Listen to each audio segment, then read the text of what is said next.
धन्ना जाट की कथा आपने सुनी होगी। धन्ना जाट की कथा आप सबने श्रवण की होगी, जिन्होंने नहीं सुना हो बड़ी मार्मिक कथा है, हृदय को छूने वाली, उसको श्रवण करें।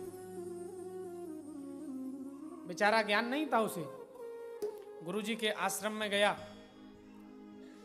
सुंदर सत्संग होता था, संयोग से गुरुजी के आश्रम में उस दिन वह भी बैठा था। सुंदर भोजन प्रसादी बनी और गुरुजी ने कहा, गुरुजी जो है धन्ना जाट से बोलने लगे, जितने भी वहाँ पर बालक थे उन सब से बोला, तो धन्ना जाट भी वहाँ सुन रहा था कि कभी भी भोग बनाएं तो ठाकुर जी का भोग अवश्य लगाएं, बिना ठाकुर जी के भोग लगाए कभी भी भोग पाना नहीं चाहिए। इस बात को धन्ना जाट भी वहाँ सुन रहा था बैठा बैठा। पहले दिन तो घर आ गया, अब उसके पास ठाकुर जी नहीं थे। दूसरे दिन पुनः जो है गुरुजी के पास पहुंचा, गुरुजी वही बात फिर कह रहे हैं कि ठाकुर जी को भोग लगाओ।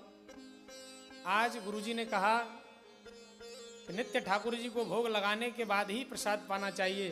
धन्ना जाट कह रहा है हाथ जोड़ करके, गुरुदेव जिसके घर पर ठाकुर जी नहीं हो वो क्या करे, वो किसका भोग लगाए?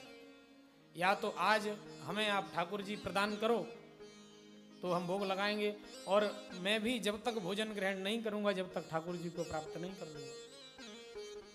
गुरुजी ने सोचा कि ये तो जिद पड़ गया, अब अपनी सेवा के ठाकुर जी जो है धन्ना जाट को कैसे दे दें। तो वहां पर गांव में आपने देखा है एक सिल होती है, उसका बटना होता है, लोड़ा जिसको बोलते हैं। गुरुजी के यहाँ उससे जो है भांग घोटी जाती थी। गुरुजी ने कहा बालक है इसको टहला दो, और भांग का जो लोड़ा था वो धन्ना जाट को पकड़ा दिया कि जा ये ठाकुर जी हैं, इनका भोग लगाना और उसके बाद तुम प्रेम से प्रसाद को पाना। धन्ना जाट ने उस लोड़ा को लिया, माथे से लगाया और ला करके अपने घर में एक सुंदर कपड़ा बिछाया, अलमारी में विराजमान किया। क्योंकि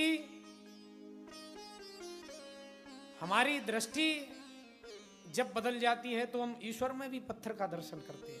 दृष्टि जब मलिनता को प्राप्त होती है, और वही बुद्धि जब सत्कार्य से प्रेरित हो जाती है तो मंदिर में पत्थर की मूर्ति में भी ठाकुर का दर्शन करती है।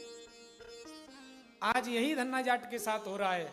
गुरुजी के वाक्यों पर पूर्ण विश्वास है, सुंदर नित्य पूजा कर रहा है। आज जो है सुंदर भोजन बनाया, भोजन की थाली को लेकर के सामने रखा और हाथ जोड़ करके कह रहा है कि आप मेरे भोजन को स्वीकार करें। मेरे गुरुदेव की आज्ञा है कि आप जब तक भोजन को स्वीकार नहीं करेंगे मैं भोजन नहीं पाऊंगा।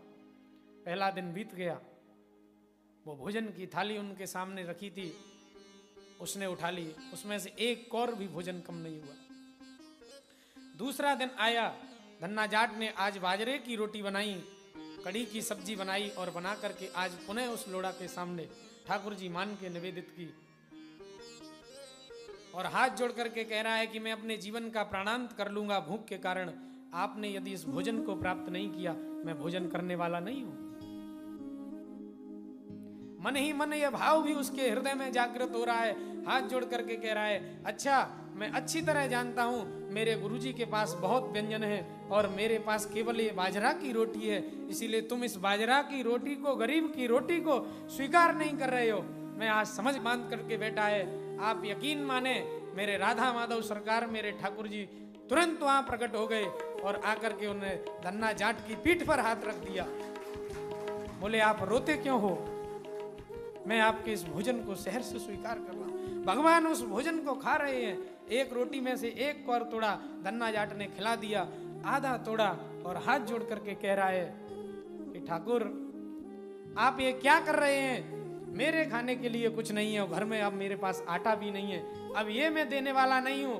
दौड़ करके गुरुजी के पास चले गए। गुरुजी के पास गए और कहते हैं इसमें से आधी रोटी ठाकुर जी खा गए, अब मेरे पास तो आधी ही बची है। गुरुजी ने तो पहले मजाक समझा कि ये मजाक कर रहा होगा।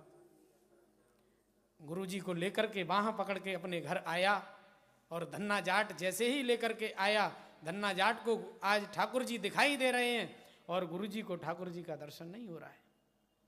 गुरुजी को केवल आज भी वो सिल बटना दिखाई दे रहा है, लेकिन धन्ना जाट को उस अलमारी में ठाकुर गोपाल विराजमान दिखाई दे रहे हैं।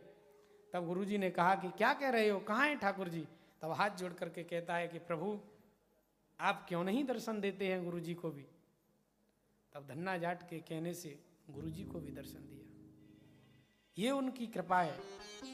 एक बार सच्चे हृदय से कितना भी मिल जाए जीवन में, लेकिन देने वाला वही है, उससे कुछ छिपा नहीं है, उसने ही दिया है। उसके सामने जाकर के यदि हम बड़े बन रहे हैं तो हमसे बड़ा मूर्ख इस संसार में दूसरा कोई नहीं है। उससे क्या छिपा है? अंदर की एक एक बात को वो जानता है।